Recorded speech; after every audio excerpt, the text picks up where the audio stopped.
యోనా గురించి అందరికీ బాగా తెలుసు, చిన్నపిల్లలకు కూడా బాగా తెలుసు. సండే స్కూల్లో యోనా గురించి తప్పకుండా నేర్పిస్తారు కదా. యోనా అంటేనే మనకేం జ్ఞాపకం వస్తుంది చెప్పండి? చేప జ్ఞాపకం వస్తుంది కదా. యోనా గురించి తెలుసా నీకు?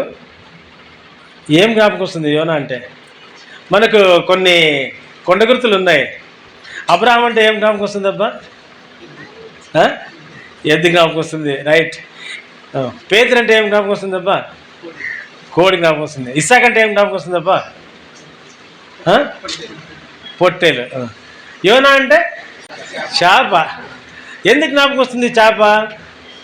యోనా చేప గర్భంలో 3 రోజులు ఉన్నాడు. యోనాని చేప మింగేసింది తెలుసా? చూడండి, యోనా చేప కడుపులో 3 రోజులు ఉన్నాడు. 3 రోజుల తర్వాత చేప కక్కేసిందంట బయటికి వచ్చి ఒడ్డుకి. మామూలుగా వచ్చేసాడు బయటికి, ప్రాణంతో ఉన్నాడు. 3 రోజులు ప్రాణంతో ఉండేదే గొప్ప సంగతి కదా. చేప కడుపులో 3 రోజులు ఉండాలంటే అది దేవుని ఏర్పాటు. ఇంతకీ ఎందుకు మింగింది, ఎందుకు కక్కింది చేప అంటే మొదటి వచనం చదవండి.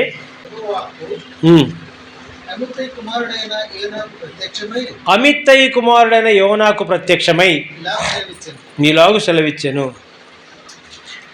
అమిత్తయి వాళ్ళ నాయన పేరు, యోనా వాళ్ళ నాయన పేరు ఏం పేరు? అమిత్తయి. అమిత్తయి కుమారుడైన యోనాకు యెహోవాకు ప్రత్యక్షమైందంట. ఎవరు ప్రత్యక్షమైనారు? దేవుడే ప్రత్యక్షమైనాడు. ప్రత్యక్షమై యోనా నీవు నినివే పట్టణానికి వెళ్ళు. ఎక్కడికి వెళ్ళు? నినివే పట్టణానికి వెళ్ళు. అక్కడ ఉన్నటువంటి ప్రజలు దుర్మార్గంలో ఉన్నారు, అక్రమంలో ఉన్నారు, పాపములో ఉన్నారు. వాళ్ళు చేసే పాపము వల్ల భూమి మొరపెడతా ఉంది. ఆ మొర నా ఎద్దకు వచ్చింది కాబట్టి వాళ్ళను ఇంకా 40 రోజులకి నాశనం చేసేస్తాను. ఈ మాట వాళ్ళకు ప్రకటించు. మారును పొందిన వాళ్ళు మారును పొందుతారు, లేకుంటే ఇంకా నాశనం చేసేస్తాను వాళ్ళని అని చెప్పినాడు. 2వ వచనం చదవండి.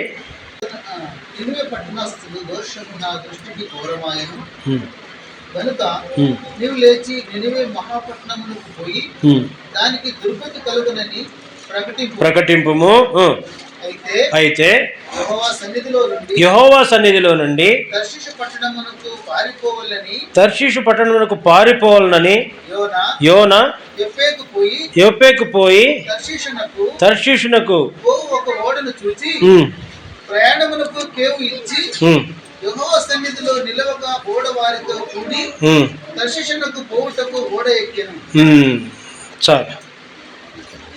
దేవుడేమో నినివే పట్టణానికి పోయి వాళ్లకు మంచి మాటలు చెప్పబ్బా, నా సువార్త చెప్పబ్బా అని చెప్తే ఈ యోనా ఏం చేసినాడు చూడండి. నినివే పట్టణం ఇటువైపు ఉంటుంది, అనంతపురం వైపు అనుకోండి, అనంతపురం వైపు.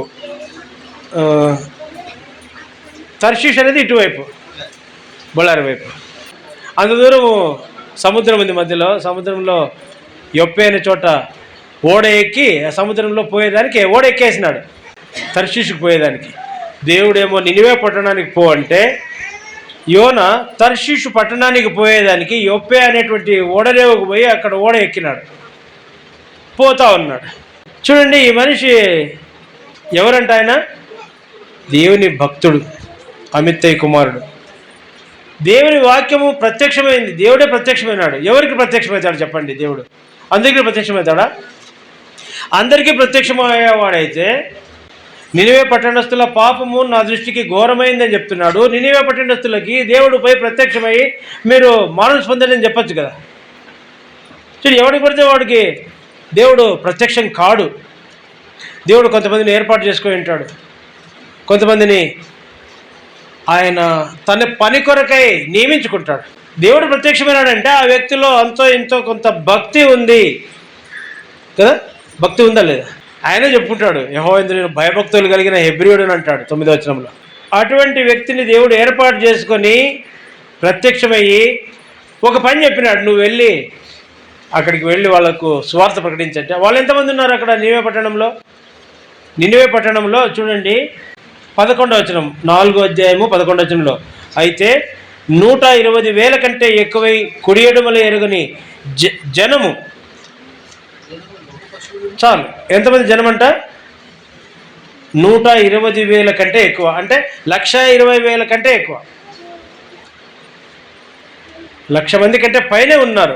వాళ్ళందరూ పాపములో ఉన్నారు, పాపము చేత నశించి ఉన్నారు, నశించి నరకానికి వెళ్ళేదానికి ఉన్నారు. ఇప్పుడు ఇంకా శరీరాన్ని కూడా దేవుడు కాల్చివేసేదానికి, ఆ పట్టణాన్ని కాల్చివేసేదానికి సిద్ధపడినాడు.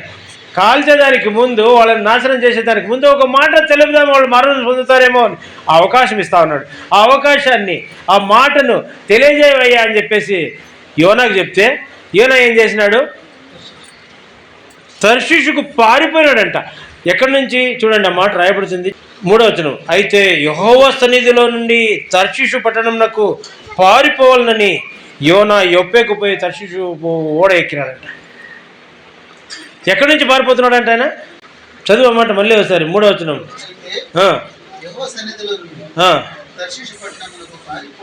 ఎక్కడి నుంచి పోతున్నాడంట? పారిపోయేది ఎక్కడి నుంచి అంట? యెహోవా సన్నిధిలో నుంచి పారిపోతున్నాడంట. దేవుని సన్నిధికి రావాలి కదా ఎంతో భయం భక్తితో. ఈయన ప్రవక్త, మనము సామాన్య ప్రజలు, యోనాతో పోల్చుకోదగిన వాళ్ళం కాదు, యోనా అంత భయభక్తులు కలిగిన వాళ్ళం కాదు మనము.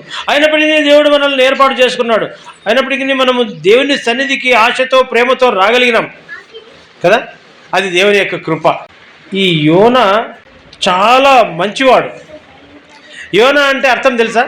యోనా అనే మాటకు అర్థం ఏం చెప్పండి? యేసు ప్రభువు బాప్తిసం తీసుకొని ఒడ్డుకొచ్చినప్పుడు ఆకాశం తెరవబడింది. ఆకాశంలో నుండి, మేఘములో నుండి ఏమొచ్చింది చెప్పండి అబ్బా? ఏమొచ్చింది? పావురం వచ్చింది. పావురం వచ్చి ప్రభు మీద దిగింది. యోనా అంటే అర్థము పావురము అని అర్థం. యోనా అంటే అర్థమేమి? పావురము. పావురము దేనికి సాదృశ్యము? పావురము పరిశుద్ధతకు సాదృశ్యము. పరిశుద్ధతకు సాదృశ్యము. అంత మాత్రం కాదు, పావురం అంటే నిష్కపటమైనది అని అర్థము. కల్మషము లేనిది, పాపము లేనిది పావురం కదా. ఇంకా ఈ పావురాలను డేగ చూసిందంటే, గద్ద చూసిందంటే ఏం చేస్తుంది తెలుసా? పట్టుకొని తినేస్తాయి. అంటే బలహీనమైన జంతువు, హింస పొందేటువంటి పక్షి, అణచి వేయబడేటువంటి ప్రాణి. అర్థమైందా? ఈ పావురం యొక్క లక్షణాలు ఒకవైపు చూస్తే పరిశుద్ధతకు గుర్తుగా ఉంది, నిష్కల్మషతకు గుర్తుగా ఉంది. ఇంకోవైపు చూస్తే బలహీనమైనదిగా కనిపిస్తుంది, ఎదురు దాడి చేయలేనటువంటి జంతువుగా, పక్షిగా కనబడుతుంది. అంటే హింసిస్తే హింసకు గురైపోతుంది అంతే. అటువంటి స్వభావము ఎవరికి ఉందంటే అది దేవుని స్వభావం. యేసు ప్రభు జన్మించాడు కదా, దేవుడే యేసు ప్రభు పేరు మీద ఈ లోకంలో అవతరించినాడు. ఆయన ఎట్లున్నాడంట? యెషయా చెప్తాడు 53వ అధ్యాయంలో. యెషయా గ్రంథము 53వ అధ్యాయం 2వ వచనం. లేత మొక్కవలను అతడు ఆయన ఎదుట పెరిగాడు, అతనికి స్వరూపమైనను సొగసైనను లేదు. మనం అతన్ని చూచి ఆపేక్షించినట్లుగా అతని యందు స్వరూపం లేదు. అతడు ధృవీకరింపబడిన వాడును, ఆయన మనుషుల వలన విసర్జింపబడిన వాడును.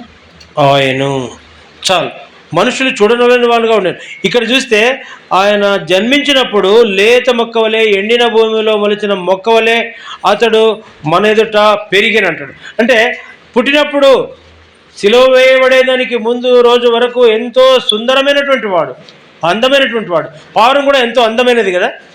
అందమైనటువంటి ఆ పక్షి వలె యేసు ప్రభు ఉన్నప్పటికీ సిలువలో చూస్తే ఆ దృశ్యము చూసేదానికి చాలా కష్టంగా ఉంటుంది. వాళ్ళంతా రక్తము, వాళ్ళంతా గాయములు. 3వ వచనం 3వ లైన్ చూడండి. మనుషులు చూడనొల్లని వాడుగానే ఉండెను. ఎందుకంటే ఆయనలో ఉన్నటువంటి ఆ గాయములు, ఆ గాయముల నుండి స్రవించేటువంటి రక్తము, అది చూడలేని పరిస్థితి. అంత మరి గాయములు, బాధ, ఆయన యొక్క పొందినటువంటి హింస, అదంతా కనబడుతూ ఉంది. చూచి తట్టుకోలేరు ఎవరు. అంతగా ఆయన బాధపడ్డాడు, హింసింపబడినాడు, నలుగగొట్టబడినాడు, అణిచివేయబడినాడు. యేసు ప్రభువుకు సాదృశ్యంగా ఈ యోనా పేరు పెట్టుకున్నాడు. ఎట్లా ఉండాలి? మనం కూడా దేవుని బిడ్డలం కదా. దేవుని బిడ్డలు అనే పేరు, మనకు దేవుని పేర్లు బైబిల్లో పేర్లు పెట్టుకున్నాం, మంచి మంచి అర్థాలు ఉన్నటువంటి పేర్లు. ఎట్లా ఉన్నాము? ఆ భక్తుడు ఏం చేసినాడు? దేవుడు, అయ్యా పలానా ఊర్లో నా మనుషులు, నా బిడ్డలు 1,20,000 మంది కంటే ఎక్కువ మంది ఉన్నారు, వాళ్ళంతా నశించేదానికి సిద్ధంగా ఉన్నారు, వాళ్ళకు పోయి ఒక మంచి మాట చెప్పు అంటే ఏం చేశాడు ఆయన? యెహోవా సన్నిధిలో నుంచే పారిపోతా ఉన్నాడు. ఏమన్నా చెడ్డ పని ఏమైనా చెప్పినాడా? లేకుంటే బరువు పని ఏమైనా చెప్పినాడా? విలువైన పని ఏమైనా చెప్పినాడా? నష్టమయ్యే పని ఏమైనా చెప్పినాడా? మనుషులు మనం అనేక సార్లు అట్లుంటాం. దేవుని బిడ్డలమే, భక్తిపరులమని చెప్పుకుంటాం, బాగానే ఉంది. కానీ దేవుడు మాట్లాడినప్పుడు తప్పించుకొని పారిపోయేవాళ్ళుగా ఉంటాం. దేవుడు చెప్పినప్పుడే పారిపోతే మనుషులు చెప్తే వింటారా? మనుషులు చెప్తే అస్సలేదు. ఈ వ్యక్తి భక్తుడు, పైగా ప్రవక్త, పారిపోయినాడు. పారిపోతే దేవుడు ఏమైనా విడిచిపెట్టినాడా? మనల్ని కూడా విడిచిపెట్టాడు. పారిపోయి ఓడ ఎక్కినాడు. ఓడ ప్రయాణం అయిపోతూ ఉంది. సముద్రం మధ్యలోకి పోయింది. మధ్యలోకి పోయిన తర్వాత ఆ యోనాను బట్టి దేవుడు తుఫాను తీసుకొచ్చినాడు. తుఫాను ఎట్లుంటుంది? ఇప్పుడు కూడా తుఫానే ఉంది చూడండి. నిన్న మొన్న స్టార్ట్ అయింది. ఆ గుంటూరు, విజయవాడ అంతా ఊర్లు కొట్టుకుపోతున్నాయంట, ఇండ్లు మునిగిపోయినాయంట. మనకేమో మొన్నటి నుంచి బండలు తేమ ఆరలేదు, వర్షం పడతానే ఉంది. కొన్నిసార్లు ఎక్కువ పడుతుంది, కొన్నిసార్లు తక్కువ పడుతుంది, తేమ అయితే ఆరడం లేదు. సరే, సముద్రం మధ్యలో ఎట్లుంటుంది? ఓడ ఎప్పుడు మునిగిపోతుందో అనేటట్లు ఊగిపోతూ ఉంది.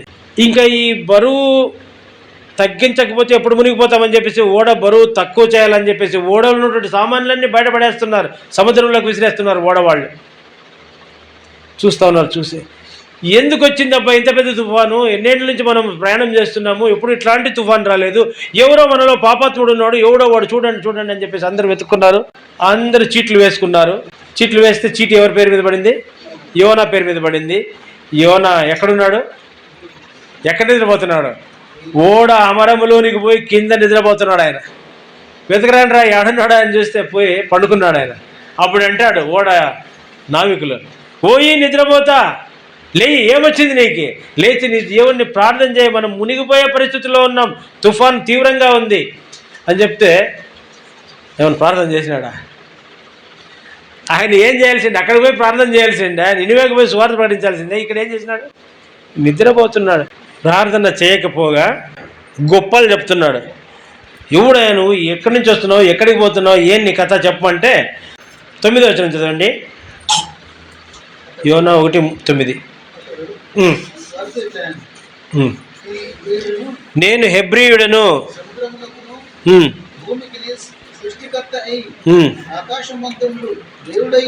సముద్రమునకును భూమికిని సృష్టికర్త అయి ఆకాశముందు దేవుడై ఉన్న యెహోవా యందు నేను ఏం కలిగిన వాడంటబ్బా? భయభక్తులు ఉన్నాయా? నిజంగా చెప్పన్నా, ఏం చెప్పుకుంటాడు? నేను యెహోవా యందు భయభక్తులు కలిగిన వాడు. యెహోవా యందు భయభక్తులు కలిగితే యెహోవా చెప్పిన మాట ఇడిచిపెట్టి పారిపోతున్నావే. ఒక మాటన్నా విన్నావా? ముందుకేమంటాడు?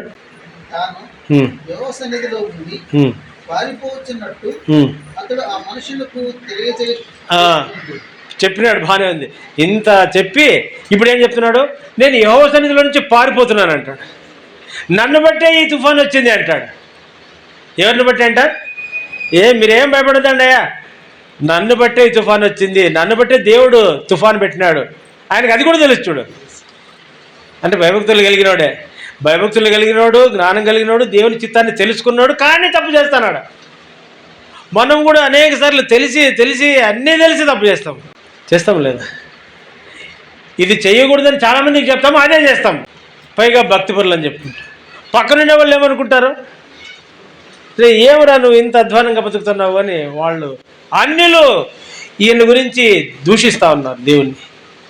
సరే ఏం చేయాలి అబ్బా, మేము బతకల్లా, నువ్వు కూడా బతకల్లా, ఏం చేస్తే తగ్గుతుంది చెప్పాలంటే ఏమన్నాడు ఆయన? వేసేద్దామా? మళ్ళీ ఎవరైనా చెప్తామా? నన్ను ఎత్తేసేయండి మీరు బాగుంటారని ఎవరైనా చెప్పగలరా? ఆయన చెప్పినాడు చూడు. అంటే ప్రేమ, త్యాగము కూడా ఉంది, వాళ్ళ మీద ప్రేమ కూడా ఉంది. నేను ఒకటి పోతే మీరంతా బాగుంటారు, నన్ను ఎత్తి సముద్రంలోకి వేసేయండి అన్న, నేను చచ్చిపోతానని అనుకున్నాడు. కానీ ఏమన్నా కానీలే, వాళ్ళు బాగుంటే సముద్రం, అది ప్రేమ, అది కూడా ఉంది. అంతమంది దేవునికి వ్యతిరేకంగా నడుచుకునేది. దేవుడు ఇట్లా పోమంటే ఇట్లా పోయేది. ఏం చేసినారు వాళ్ళు? మేము వేయలేమప్పా, బాధపడలేము, మళ్ళీ మాకు పాపం వస్తుందయ్యా. లేదు పాపం రాదు, ఏం రాదు, నేనే చెప్తున్నాను కదా, మీరు బతకాలంటే దేవుడే చెప్పినాడు, దేవుని చిత్తమే నేను చెప్తున్నాను, నన్ను ఎత్తి అవతలికేసేయండి అని. వాళ్ళు ఏం చేసినారు, ప్రభువా ఈ దోషం మా మీద రాకుండా మమ్మల్ని క్షమించు అని చెప్పేసి ఎత్తిపడేసి చూస్తే టక్కన ఆగిపోయింది సముద్రంలో తుఫాన్. నిజంగా ఈయన దేవుని భక్తుడేనబ్బా, నిజంగా దేవుడే ఈ తుఫాన్ రప్పించినాడు కనుక యెహోవా దేవునికి బలి అర్పించాలని చెప్పేసి బలి అర్పించినారు, వాళ్ళు స్తుతించినారు. ఇంకా వాళ్ళు అట్లా సాగిపోయినారు. ఇక్కడ సముద్రంలోకి పడితే దేవుడు ఆయన విడిచిపెట్టినాడా? సముద్రంలో విడిచిపెడితే ఊపిరాడక చచ్చిపోతారు కదా. అంతకు ముందే ఒక చేపను రెడీగా పెట్టినాడు ప్రభు. చేప నువ్వు వెళ్ళి ఇదిగో నా భక్తుడు ఓడల నుంచి పడతాడు, వాళ్ళు విసిరేస్తారు, వాడు నీళ్ళలోకి పడకుండా చక్కగా నీ నోట్లోనే పడాలా, నోరు తెచ్చుకుని ఉన్నాడు అన్నాడు. అది ఎంతసేపటి నుంచి నోరు తెచ్చుకుని కాసుకునితో తెలీదు. పడడం ఆయన నోట్లో పడినాడు, చేప నోట్లో వెళ్ళిపోయింది. అది ఇంకా అక్కడిక్కడ వెళ్ళిపోయింది నీళ్ళల్లో. 3 రోజులు అటు ఇటు తిరుగుతుంది. 3 రోజులు ఆయన ప్రార్థన చేసినాడు దాంట్లో, ప్రభువా నేను తప్పు చేసినాను, నన్ను క్షమించు. పశ్చాత్తాపం వచ్చింది. వాళ్ళనేమో బతికిస్తూ నన్ను కూడా బతికించినావు, ఇదిగో ఈ చేప కడుపులో నేను ఉన్నాను, ఈ సముద్రపు నాచుని మింగింది, ఈ సముద్రపు చేపలను మింగింది, అవన్నీ కూడా నా చుట్టూ ఉన్నాయి, అవన్నీ కూడా ఇతనికి తొలగకి చుట్టుకుంటున్నాయంట, వాళ్ళంతా చుట్టుకుంటున్నాయంట. అదేమన్నా బాగుంటుందా? ఎట్లుంటుంది? కంపు కొడతా ఉంటుంది కదా, చేప అంటేనే కంపు, చేప కడుపులో ఇంకా కంపు. ఆ కంపులో ఈయన కూర్చున్నాడు ఇప్పుడు ఎన్ని రోజులు? 3 రోజులు. శుభ్రంగా పోయి దేవుని పని చేయప్ప అంటే ఇక్కడ కంపులో కూర్చున్నాడు. ప్రభువా ఇక నుంచి నువ్వు చెప్పినట్లు వింటాను తండ్రి. సరే 3 రోజులు అయిపోయా. ఆ చేప పోయి కక్కేయమని చెప్తే కక్కేసి అప్పుడు పోయినాడు. మళ్ళీ ఎక్కడికి పోయినాడు? నినివేకు పోయినాడు. నినివేకు పోయి నినివే పట్టణంలో సువార్త ప్రకటిస్తే అక్కడున్న ప్రజలందరూ కూడా ఆయన మాట విన్నారు. వాళ్ళు నిజంగా దుర్మార్గులే. ఎంతంటే వాళ్ళ దుర్మార్గపు ఆ దోషం అనేది దేవుని సన్నిధికి పోయిందంట. అంత ఎక్కువగా ఉంది ఆ దోషము, వాళ్ళ దోషము, వాళ్ళ అతిక్రమం, వాళ్ళ పాపం. అట్లాంటి దోషం కలిగినటువంటి వాళ్ళు, అట్లాంటి పాపులు యోనా ఒక మాట చెప్పగానే వాళ్ళు మరణించి పొందినారు. ఎవరెవరు? పిల్లవాడు మొదలుకొని వృద్ధుల వరకు, దాసుడు మొదలుకొని రాజు వరకు. చూడండి అన్నమాట. యోనా 3:4. యోనా పట్టణంలో ఒక దిన ప్రయాణమంత దూరము సంచరించుచు ఇక 40 దినములకు నినివే పట్టణము నాశనమగునని ప్రకటన చేయగా నినివే పట్టణపు వారు దేవుని యందు విశ్వాసముంచి ఉపవాస దినము చాటించి ఘనులేమి అల్పులేమి అందరూ గొనెపట్ట కట్టుకొనిరి. ఆ సంగతి నినివే రాజునకు వినబడినప్పుడు అతడును తన సింహాసనం మీద నుండి దిగి తన రాజవస్త్రములు తీసివేసి గోనపట్ట కట్టుకుని బూడిదలో కూర్చునేను. మరియు రాజైన తానును ఆయన మంత్రులకు ఆజ్ఞయ్యేగా ఒకవేళ దేవుడు మనస్సు త్రిప్పుకొని పశ్చాత్తప్తమై మనము లయము కాకుండా తన కోపాగ్ని చల్లార్చుకును గనుక మనుషులు ఏది పుచ్చుకొనకూడదు, పశువులు కానీ ఎద్దులు కానీ గొర్రెలు కానీ మేత మేయకూడదు, నీళ్లు త్రాగకూడదు. మనుషులందరూ తమ దుర్మార్గములను విడిచి తాము చేయు బలాత్కారమును మానివేయవలను. మనుషులేమి పశువులేమి సమస్తమును గోనెపట్ట కట్టుకునవలను. జనులు మనఃపూర్వకంగా దేవుని వేడుకొనవలని దూతలు నినివే పట్టణంలో చాటించి ప్రకటన చేసి నినివే వారు తమ చెడు నడతలను మానుకొనగా వారు చేయుచున్న క్రియలను దేవుడు చూచి పశ్చాత్తప్తుడై వారికి చేయుదునని తాను మాట ఇచ్చిన కీడు చేయక మానెను. చూడండి ఏం చేశాడబ్బా. చిన్నోడు మొదలుకొని పెద్దోడు వరకు అందరూ ఉపవాసం ఉండి ప్రార్థించినట్టు గోనెపట్టలు కట్టుకున్నారంట. ఎవరు వాళ్ళు? భక్తుల పాపాత్ముల? ఎవరన్నా? నినివే పట్టణంలో ఉండేటువంటి వాళ్ళు భక్తుల పాపాత్ముల? పాపాత్ములు. చూడండి, ఒక మాట చెప్తేనే, మనుషుడు ఒక మాట చెప్తేనే వాళ్ళు విశ్వాసం ఉంచి ప్రార్థన చేసినారు ఉపవాసం ఉండి. ఈ ప్రవక్త భక్తుడు దేవుడే చెప్పినా కూడా తప్పించుకుని వేరే పక్కకి పారిపోయినాడు. ఈ దినాల్లో కూడా మనుషులు అట్లున్నారు, చాలామంది అట్లున్నారు. నీవు నేను ఎట్లా ఉన్నావు? ఈయనేమన్నా చిన్న భక్తుడా? ఆయన ఎట్లాంటి వాడు తెలుసా? 2వ రాజులు 14:25లో యోనా అక్కడ చేసినటువంటి కార్యములు, యోనా ద్వారా దేవుడు జరిగించినటువంటి కార్యములు మనం అక్కడ చూస్తాం. తన సేవకుడైన యోనాను ప్రవక్త ద్వారా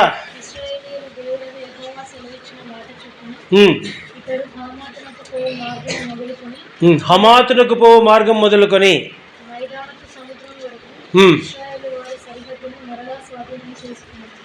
చూడండి 13 అధ్యాయం చూడండి. హజాయేల్ అనేవాడు తర్వాత సిరియా దేశపు రాజు అతను.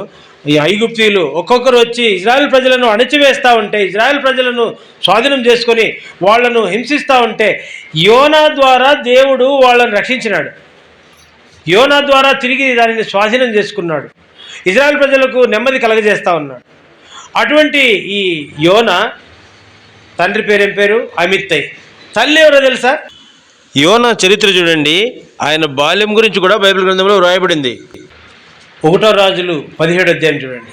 1వ రాజులు 17 అధ్యాయము. సారేపతు విధవరాల గురించి తెలుసా మీకు? ఏలియా క్షామం వచ్చినప్పుడు, కరువు వచ్చినప్పుడు ఎవరింట్లో ఉన్నాడు ఆయన? 3.5 సంవత్సరాలు సారేపతు విధవరాలు ఇంట్లో ఉన్నాడు కదా. చదవండి 1వ రాజులు 17 అధ్యాయం 8వ వచనం నుంచి చదువు. యెహోవాకు అతనికి ప్రత్యక్షమై ఇలా సెలవిచ్చెను, నీవు సీదోను పట్టణ సంబంధమైన సారెఫతు అను ఊరికి పోయి అచ్చట ఉండను. నిన్ను పోషించుటకు అచ్చటనున్న యొక్క విధవరాలికి నేను సెలవిచ్చితిని. ఏలియాను పోషించేదానికి ఒక విధవరాలకి దేవుడు సెలవిచ్చినాడంట. ఆ విధవరాలు సారేపతు అనే ఊర్లో ఉందంట. ఆ ఇంటికి ఏలియా వెళ్ళినాడంట. చదువు బ్రదర్. అందుకు అతడు లేచి సారెఫతునకు పోయి పట్టణపు గౌలి యొద్దకు రాను. ఒక విధవరాలు అచ్చట కట్టెలు ఏరుచుండుట చూచి ఆమెను పిలిచి, త్రాగుటకై పాత్రతో కొంచెము నీళ్లు నాకు తీసుకొని రమ్మని వేడుకొనెను. ఆమె నీళ్లే కదా అని చెప్పేసి తెచ్చేకపోతా ఉంటే మళ్ళీ ఏమడుగుతాడు? అట్లే కొంచెం ఒక రొట్టె ముక్క కూడా తీసుకురమ్మా అంటాడు. రొట్టె ముక్క నా ఇంట్లో లేనే లేదయ్యా, ఏదో కొంచెం పిండి ఉంది, కొద్దిగా నూనె ఉంది, నాకు కుమారుడు ఉన్నాడు, నేను నా కుమారుడు ఇప్పుడు చావక మునుపు అక్కడికి వెళ్ళి ఏం చేయాలా? కొంత రొట్టె చేసుకుని తింటాము, తర్వాత చనిపోతాము, ఇంకా ఊరంతా చనిపోతారు, దేశమంతా చనిపోతుంది, కాబట్టి నాకు నా కుమారునికి ఈ రొట్టెకి కావాల్సినంత కొంత పిండి ఉంది, బుడిలో కొంచెం నూనె ఉంది అని చెప్తే, అమ్మ నువ్వు చేసినట్లే నువ్వు చెయ్యి, నువ్వు చెప్పినట్లే చెయ్యి, అయితే ముందుగా ఒక చిన్న అప్పం నా కోసం తీసుకురా అంటాడు. ఆమె తీసుకొస్తుంది. ఆమె ఎట్లా విశ్వాసాలు చూడండి. సారెపతు అనేటువంటి ఊరు సీదోన్లో ఉంది. అది అన్యదేశం. బహుశా కరువు వచ్చి అక్కడికి పోయిందేమో తెలీదు, లేదా ఆమె పుట్టినళ్ళు అక్కడో తెలీదు, ఆ వివరాలు రాయబడలేదు. ఈ అమిత్తయి హెబ్రీయుడు. ఎందుకంటే యోనా 1వ అధ్యాయంలో 9వ వచనంలో యోనానే చెప్తాడు, నేను హెబ్రీయుడను, భూమికి ఆకాశమునకు సృష్టికర్త అయిన యెహోవా యొక్క భక్తుడును, ప్రవక్తను అని చెప్తాడు. తర్వాత ఆయన వివరాలు ఇంకా పూర్తిగా తెలుసుకుంటే యోనా జబూలూను వంశస్థుడు. జబూలూను గోత్రం యొక్క స్వాస్థ్యము, వాటి పట్టణాలు, వాటి యొక్క పల్లెలు, వాటన్ని వివరాలు యెహోషువ గ్రంథం 19వ అధ్యాయం 10వ వచనం నుంచి 16 వరకు మనకు కనబడతాయి. 2వ రాజుల గ్రంథము 14వ అధ్యాయంలో అమిత్తయి ఎవరి కుమారుడు అంటే, ఏ ఊరి వాడంటే గాత్ హెపెరు ఊరివాడు. అనగా అది ఫిలిస్తీన్ల పట్టణం. అక్కడ కొద్ది రోజులు నివసించినాడు. తర్వాత యెషయా గ్రంథం చూడండి. యెషయా 9:1. అయినను వేదన పొందిన దేశం మీద మొక్కు నిలవలేదు. పూర్వకాలమున ఆయన జెబూలూను దేశమును నఫ్తాలి దేశమును అవమానపరిచెను. 2వ రాజులు 14:23లో చెప్పబడిందే మళ్ళీ యెషయా మళ్ళీ చెప్తున్నాడు ఇక్కడ. అంత్యకాలమున ఆయన సముద్ర ప్రాంతమును అనగా యొర్దాను అద్దరిని అన్యజనుల గలిలయ ప్రదేశము అనగా ఈ వ్యక్తి గలిలయ ప్రాంతవాసి. మనం కూడా ఏ ప్రాంతవాసులు చెప్పండి? గలిలయ వాసులు. తర్వాత జబూలూను వాసుడు ఆయన. తర్వాత గత్ హెపెరు పట్టణపు వాస్తవ్యుడు. ఇప్పుడు ఎక్కడ పోయినాడు అంటే సారెపతుకు వెళ్ళినాడు. సిరియా దేశానికి వెళ్ళినాడు. సిరియా దేశంలో అక్కడ కొంతకాలం కాపురం ఉన్నాడు. ఏలియా కూడా అక్కడ కాపురం ఉన్నాడు కొద్ది రోజులు. తర్వాత చెప్తానది. మనం చూస్తే యోసేపు గురించి తెలుసు కదా. యోసేపు కానాను దేశస్థుడు, యాకోబు కుమారుడు. ఆయన జీవితం అంతా ఎక్కడ గడిపాడు చెప్పండి? ఐగుప్తులో మహారాజుగా గడిపినాడు కదా. యేసు ప్రభు బెత్లెహేంలో జన్మించినాడు. యేసు ప్రభు బెత్లెహేంలో జన్మించినప్పటికీ ఎక్కడికి వెళ్ళినాడు? పుట్టిన తర్వాత ఐగుప్తుకు పోయినాడు. ఏ రోజు చనిపోయిన తర్వాత ఐగుప్తు నుండి నజరేతుకు వచ్చినాడు. నజరేతులో కొద్ది రోజులు ఉన్నాడు. నజరేతులో నివాసం ఉన్న కారణాన నజరేయుడు యేసు అని పేరు పెట్టాడు. నజరేయుడు అయినటువంటి యేసు పోలికలో ఈ యోనా కూడా మరి ఆయా ప్రాంతాలు తిరిగి ఆయన వచ్చినాడు. ఇంకొక ముఖ్య చదవండి ఇప్పుడు 2వ రాజులు 17వ అధ్యాయంలో ఈ సారెపతు విధవరాలి దగ్గరికి ఏలియా వచ్చినప్పుడు ఆమె యొక్క ఇంటిలో ఉన్నటువంటి పిండి అయిపోలేదు, నూనె అయిపోలేదు. రోజు రొట్టెలు చేసిస్తూ ఉన్నారు. వాళ్ళ కుటుంబం వాళ్ళు తింటా ఉన్నారు, ఏలియా తింటా ఉన్నారు, ఇంకా కొంతమంది కూడా వచ్చి తింటా ఉంటారు. తర్వాత కొద్ది రోజులకి ఆ బిడ్డకి ఏమైపోయింది?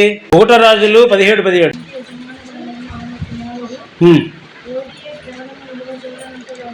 ఆ సారెపతు విధవరాలు రోజు వంట చేసి పెడతా ఉంది. ఆ కొద్ది పిండితోనే కొద్ది నూనెతోనే అది 3.5 సంవత్సరాలు అయిపోలేదు. ఈ మధ్య కాలంలో ఆ పిల్లవానికి, ఆ విధవరాలి యొక్క కుమారునికి ఏమైందంట? ప్రాణము ఇంకా నిలవజాలనంత అయిపోయినాడు. అంటే ఇంకా చచ్చిపోతాడు అనుకుంది. చనిపోయిన తర్వాత ఏలియాకి చెప్పింది, అయ్యా నువ్వు వచ్చినావు, ఇదిగో నా కుమారునికి రోగం వచ్చా, చనిపోయినాడు నా కుమారుడు, నువ్వేమో దైవజనుడు, నేను పాపాత్మురాలను, నా కుమారుని నా పాపం వల్ల చనిపోయేటట్లుగా నా పాపం జ్ఞాపకం చేసినావంటే ఆమె అప్పుడేం చేసినాడు ఏలియా? నువ్వేం భయపడొద్దమ్మా, ఆ కుమారుడు ఇక్కడ తీసుకురా అని చెప్పేసి తన గదిలోకి తీసుకున్నాడు. అక్కడ ప్రార్థన చేసినాడు. ఆయన ప్రార్థన చేసినప్పుడు ఏం జరిగింది? 22 వచ్చిన చదువు 21 కూడా. ఆ చిన్నవాని మీద ముమ్మారు తాను చాచుకొని, యెహోవా నా దేవా, నా మొర ఆలకించి ఈ చిన్నవానికి ప్రాణము మరలా రానివ్వమని యెహోవాకు ప్రార్థించగా, యెహోవా ఏలియా చేసిన ప్రార్థన ఆలకించి ఆ చిన్నవానికి ప్రాణము మరలా రానిచ్చినప్పుడు చదువు, వాడు బ్రతికెను. ఏలియా చిన్నవాని తీసుకుని గదిలో నుండి దిగి ఇంట ప్రవేశించి వాని తల్లికి అప్పగించి, ఇదిగో నీ కుమారుడు, వాడు బ్రతుకుచున్నాడని చెప్పగా, ఆ స్త్రీ ఏలియాతో, నీవు దైవజనుడు ఉన్నావని నీవు పలుకుతున్న యెహోవా మాట నిజమని ఇందుచేత నేను ఎరుగుతున్నాను. అనగా దైవజనుడైన ఏలియా చేత బ్రతికించబడినటువంటి ఆ చిన్న కుమారుడే ఈ యోనా. అర్థమైందా? యోనా పెద్దోడైనాడు. ఇప్పుడు పెద్దోడయ్యి చిన్నప్పటి నుంచి భయభక్తులతో పెరిగినటువంటి వ్యక్తి, ఏలియా ద్వారా జీవం పొందినటువంటి వ్యక్తి, ఏలియా దగ్గర కొంత నేర్చుకున్నటువంటి వ్యక్తి, ఏలియా నుండి ఆ తల్లి కూడా కొంత భక్తి నేర్చుకుంది. వాళ్ళ ద్వారా చిన్నప్పటి నుంచి ఆ భయభక్తుల్లో పెరిగినటువంటి వ్యక్తి ఏం చేసినాడు? ఇప్పుడు దేవుడే ప్రత్యక్షమయ్యి నువ్వు పలానా చోటుకి వెళ్ళంటే ఏం చేసినాడబ్బా? యెహోవా సన్నిధిలో నుండి పారిపోయినాడు. సరే ఇడిచిపెట్టలే, చేపను పంపించి తుఫాను పంపించి దేవుడు నడిపించినాడు. అక్కడికి వెళ్ళి ప్రకటిస్తా ఉన్నాడు. ఇప్పుడు నినివే పట్టణానికి వెళ్ళి ప్రకటిస్తా ఉన్నాడు. ఇంకా తప్పదులే అన్నట్టుగా ప్రకటిస్తా ఉంటే వాళ్ళంతా మారుమనసు పొందినారు. పాపాత్ములంతా మారుమనసు పొందినారు. ఒక్కరు కూడా లేకుండా పిల్లవాడు మొదలుకొని పెద్దవాడు వరకు, దాసులు మొదలుకొని రాజు వరకు అందరూ గోనెపట్ట కట్టుకొని పశ్చాత్తాప్తులై ప్రార్థన చేస్తే దేవుడు ఏమైనా టైం చెప్పినాడు కదా 40 రోజులకని. 40 రోజులు టైం పెట్టుకున్నాడు. పక్కన పోయి ఊరి బయట ఒక పందిరి వేసుకొని కూర్చున్నాడు. ఊరికి దూరంగా ఈరోజు ఈ ఊరు ఏమైపోతుంది? దేవుడు నాశనం చేస్తాడు, అగ్నిగంధకాలు కురిపిస్తాడో లేకుంటే ఎట్లా నాశనం చేస్తాడో చూడాలని చెప్పేసి ఊరి బయట పోయి కూర్చొని చూస్తే ఏమైంది? ఏం కాలిపోలే, ఏం ఇది కాలే. ఎందుకంటే వాళ్ళంతా కూడా మారుమనసు పొందినారు, పశ్చాత్తాపం పొందినారు, రక్షణ పొందినారు.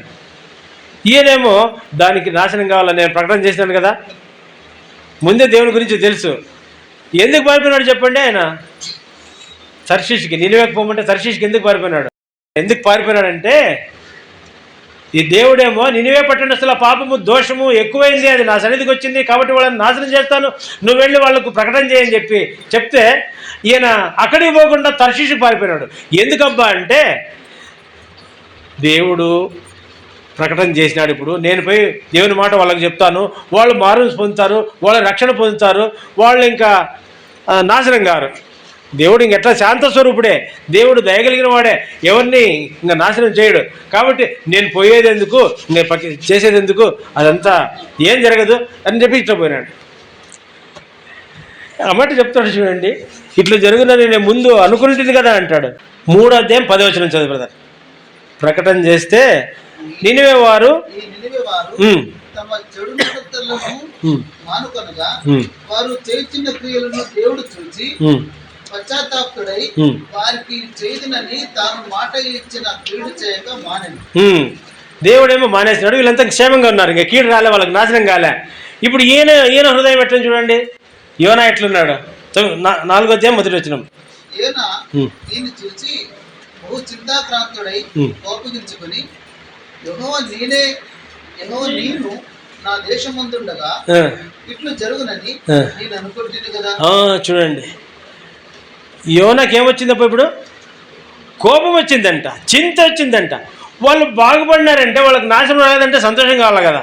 వాళ్ళు నాశనం అయితే చూడాలనుకుని ఇట్లా దూరం నుంచి చూస్తారన్నాడు. ఇప్పుడు నాశనం కాలే వాళ్ళకి. ఇప్పుడు ఏమైపోయింది, దానికి చింత వచ్చింది. వీళ్ళు సావలేదే, దేవుడు వీళ్ళని చంపలేదే, పైగా కోపం కూడా వచ్చింది. దేవుని మీద కూడా కోపం వచ్చింది, వాళ్ళ మీద కోపం వచ్చింది. చింతాక్రాంతుడై కోపగించుకొని, కోపం రావచ్చు ఆయనకి, ఏం రావాలా బా, నేను ప్రకటించిన దానికి వాళ్ళు మారుమనసు పొందినారు, రక్షణ పొందినారు, నాశనం తప్పిపోయింది వాళ్ళకని సంతోషం కావాలి కదా. ఈ మనిషికి సంతోషం వచ్చిందా?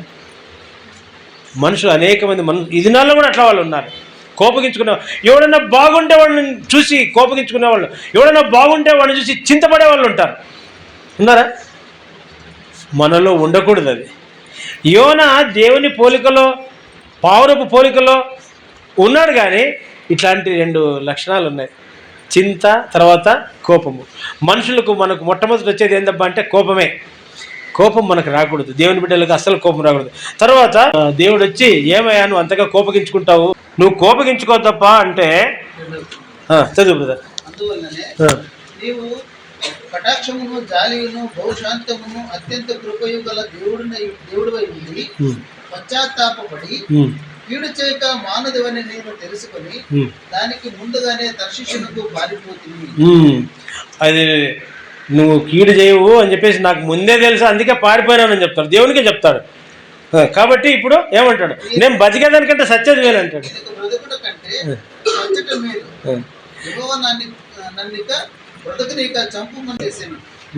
చూడండి, ప్రభా నువ్వు నన్ను చంపేయబ్బా, ఇంకా ఈ బతికేదానికంటే సత్యది మేలు. నా మాట నెరవేరలేదు. ఏం మాట నెరవేరలేదు? వాళ్ళు సస్తారన్న మాట నెరవేరలేదు. సావకపోతే బతికితే సంతోషం కదా. మామూలుగా ఇప్పుడు అందరూ అంటారు, అందరూ బాగుండాలంట అంటారు, పై వరకే. లోపలేమో వాడు పోతే చాలు నేను బాగుంటాను అనుకుంటా అంటారు మనుషులకు హృదయం.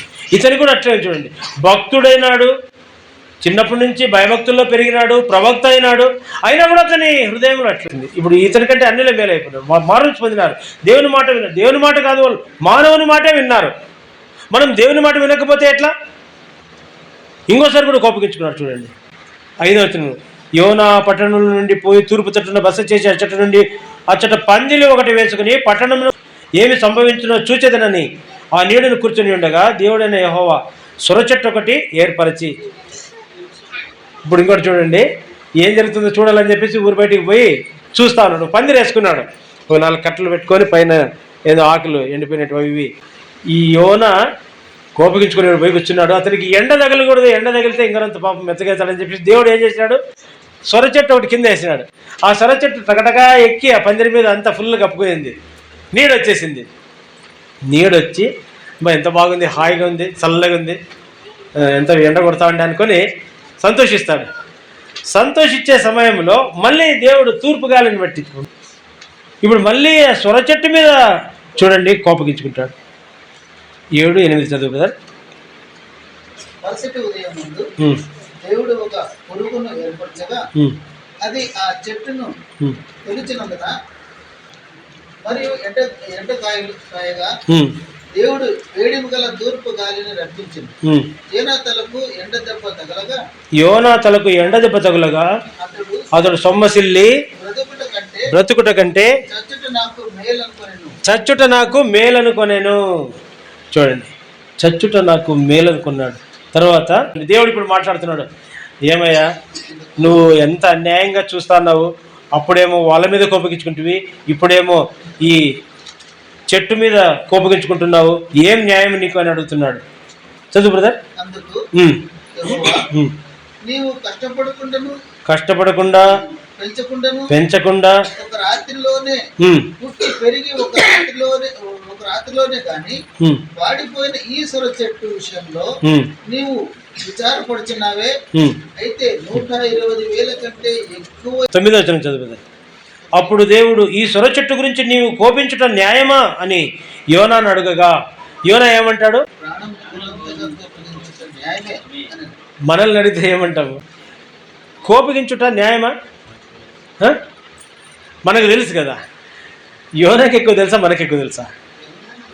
యోనా ఏమంటాడు చూడండి, దేవునికి చెప్తున్నాడు. ఏమంటున్నాడంటే, ప్రాణము పోనంతగా కోపగించుట న్యాయమే అంటున్నాడు. ఎంత కోపం ఉండాలి ఈయనకి? అంత భక్తిపరునికే కోపం ఉన్నప్పుడు మనలో ఉంటుందా ఉండదా కోపం? ప్రతి మనిషిని చెడిపేదేమంటే కోపము.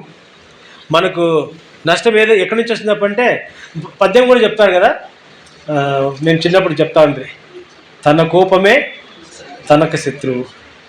ఆ పద్యం వస్తుందా మీకు? ఎవరికైనా కానీ గుర్తుపెట్టుకుని, ఎవరికి కోపం వస్తే వాళ్ళకే శత్రువు. అది సంతోషం వస్తే మనకు మంచిది, ఇతరులకి మంచిది. మనకు కోపం వస్తే మనకి చెడిపే, ఇతరులకి చెడిపే, నష్టమే. ఈయనంటాడు, ప్రాణము పోనంతగా కోపగించుట న్యాయమే అంటాడు. మనకు కూడా కోపగించుట న్యాయమే అనిపిస్తుంది, కానీ బయటికి చెప్పుకోము. దేవుడు ఏమంటాడంటే, మీరు కోపగించుకోవద్దండి.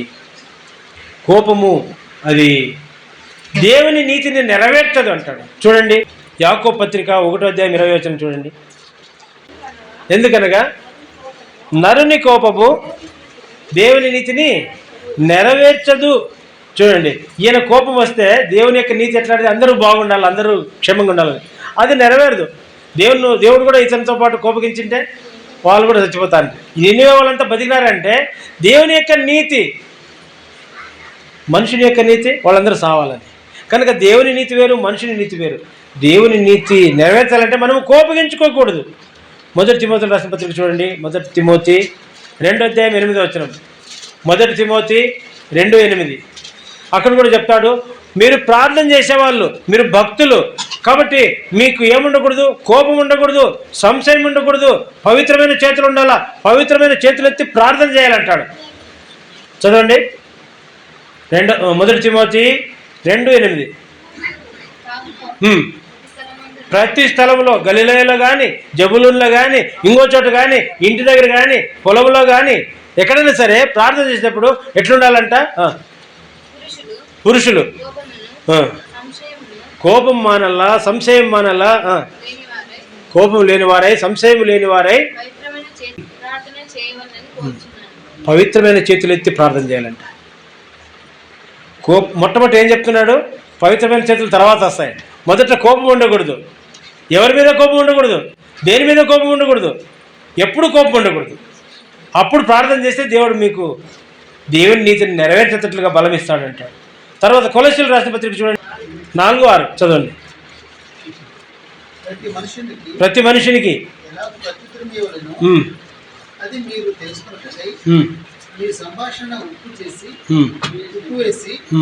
వేసినట్లు ఎల్లప్పుడూ రుచికలదిగాను కృపాసహితముగాను ఉండనివ్వండి. తర్వాత ఎఫెసీయులకు రాసిన పత్రిక చూడండి, 4వ అధ్యాయము 31వ వచనం. ఎఫెసీ 4:31. సమస్తమైన ద్వేషము, మనుషుల్లో ఏమేమి ఉంటుందంట? ద్వేషం ఉంటుందంట, కోపం ఉంటుందంట, క్రోధం ఉంటుందంట, అల్లరి ఉంటుందంట, దూషణ కూడా ఉంటుందంట, సకలమైన దుష్టత్వము. కాబట్టి మీరు దానిలో ఏం చేయాలా? మనుషుల్లో ఏమేమి ఉంటాయో చెప్తున్నాడు. సకలమైన ద్వేషము, సకలమైన కోపము, సకలమైన దూషణ, సకలమైన దుష్టత్వము ముందుగా విసర్జించాలా, విడిచిపెట్టేయాలా. అవి విడిచిపెడితేనే నువ్వు బాగుంటావు, నీ కుటుంబం బాగుంటుంది, నీ సంఘం బాగుంటుంది, దేశం అంతా బాగుంటాం, దేవునికి మహిమ వస్తుంది. లేకుంటే దానివల్ల మనకు నష్టము, ఇతరులకు నష్టం, అందరికీ నష్టమే. కనుక ఎఫెసీ 4:26 కూడా చెప్తారు చూడండి. ఎఫెసీయులకు రాసిన పత్రిక 4వ అధ్యాయం 26వ వచనం. కోపపడుడి కానీ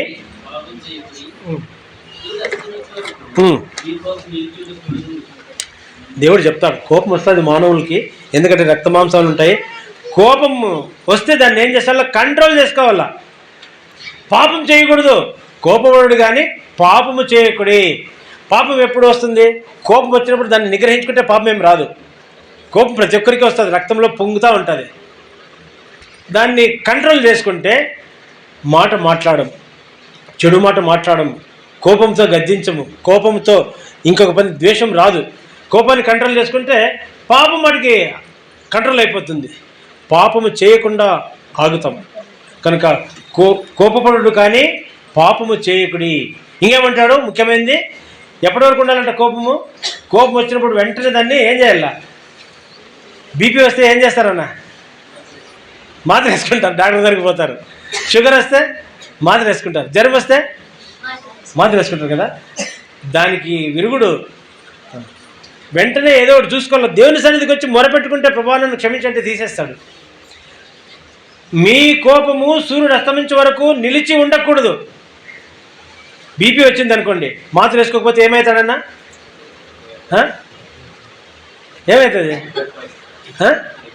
ఎక్కువ అవుతుంది. ఇంకా ఎక్కువయ్యి అది చెప్పు, చనిపోతారు. గుర్తుపెట్టుకోండి, కోపం వలన ఇట్లాంటివి వస్తాయి. కనుక మనము ఆత్మీయంగా దేవుని బిడ్డలుగా, మరి విశ్వాసులుగా, బాల్యం నుండి యోనావలే దేవుని సన్నిధిలో పెరిగిన వారంగా, వాక్యం తెలిసిన వారుగా, భక్తి తెలిసిన వారుగా, భయభక్తులు కలిగిన వారమని చెప్పుకునే వారంగా మనలో కోపం ఉండకూడదు. కోపం వచ్చిన దాన్ని ఏం చేసుకోవాలా? కంట్రోల్ చేసుకోవాలా, నిమ్మళించుకోవాలా. సాయంత్రం వరకు కోపం పెట్టుకోకూడదు.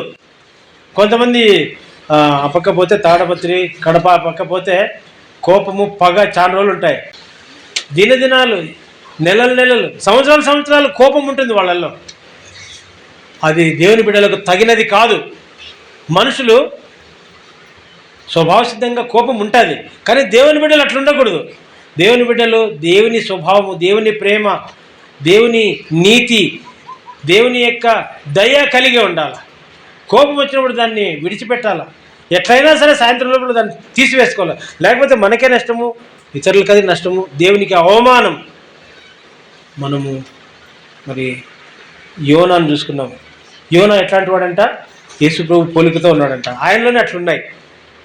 యేసుప్రభు పోలిక ఇంకోటి ఏంది మనం చూసుకున్నాం. యేసుప్రభు మన పాపముల కొరకై సిలువలో గాయములు పొంది రక్తం చిందించి ప్రాణం పెట్టినాడు, సమాధి చేయబడినాడు. సమాధిలో ఎన్ని రోజులు ఉన్నాడబ్బా? 3 రోజులు ఉన్నాడు. 3 రోజుల తర్వాత మృత్యుంజయుడు తిరిగి లేచాడు కదా. ఈ యేసు ప్రభు సమాధిలో 3 రోజులు ఏ విధంగా అయితే ఉన్నాడో అదేవిధంగా యోనా కూడా చేప గర్భంలో ఉన్నాడు.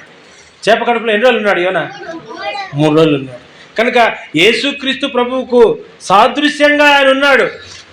మనము యేసుక్రీస్తు ప్రభు యొక్క బిడ్డలుగా, యేసుక్రీస్తు ప్రభు యొక్క పోలికగా, ఆయన స్వరూపంలో ఏర్పాటు చేయబడినటువంటి మానవులుగా, ఆయన భక్తులుగా మనం ఈ లోకంలో ఉన్నాం. కనుక దేవుని యొక్క పోలికనే ఉండాలి, కానీ సాతాను యొక్క పోలిక, సాతాను యొక్క స్వభావము, కోపము, ద్వేషం ఇట్లాంటివి మన హృదయంలో ఉండకూడదు. కాబట్టి బలలో పాలు పొందేదానికి ముందు ప్రభువా, నేను బాల్యం నుండి నీ విశ్వాసంలో ఉన్నా, నీ మార్గంలో ఉన్నా, నీ అడుగుజాడల్లో నడుస్తూ ఉన్నా, అయినప్పటికీ అనేక సార్లు కోపగించిన నన్ను క్షమించని అడగాలి.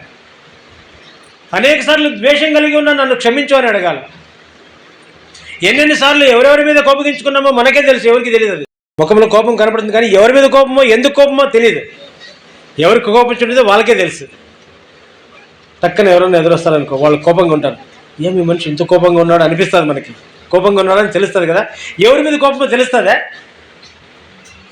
తెలుస్తుంది. ఎవరికి తెలుస్తుంది? అతనికే తెలుస్తుంది. నీలో కోపం ఉంటే నీకే తెలుస్తుంది. కాబట్టి మనలో ఉన్నటువంటి కోపానికి కారణం ఏందో, ఎవరి వల్ల కోపం వచ్చిందో, ఎవరి మీద కోపం వచ్చిందో అది మనకు తెలుసు. దాన్ని ప్రభు సన్నిధిలో ఒప్పుకొని విడిచిపెట్టాలి. దేవుని బిడ్డలుగా ఉండాలి. పశ్చాత్తాప్తులై నినివే పట్టణస్థులు మారుమనసు పొంది ప్రార్థన చేసినట్లుగా, రక్షణ పొందినట్లుగా మనం కూడా ఉండాలి. మనం భక్తులని చెప్పి ఏమాత్రం కోపించుకోకూడదు, కానీ అన్యుల వలె లేదా నినివే పట్టణస్థుల వలె, అన్యులైనప్పటికీ వాళ్ళు ఎంతో విశ్వాసంతో లోబడ్డారు. మనం ఇంకా ఎక్కువగా లోబడేవారుగా ఉండాలి, దేవుని ఆజ్ఞలను అనుసరించేవారుగా ఉండాలి. దేవుడు మనకట్లు సహాయం చేయను గాక. చివరిగా 1 కొరింథీ 11వ అధ్యాయం 28వ వచనం అందరం కలిసి చదువుకుందాం. 1 కొరింథీ 11వ అధ్యాయం 28వ వచనం. కాబట్టి ప్రతి మనుషుడు తను తాను పరీక్షించుకునవలెను. అలాగూ చేసి ఆ రొట్టెను తిని ఆ పాత్రలోనిది త్రాగవలెను. మోకరించండి, పరీక్ష చేసుకుందాం. మనలో ఏ విధంగా కూడా పాపము, కోపము, ద్వేషము ఉండకూడదు.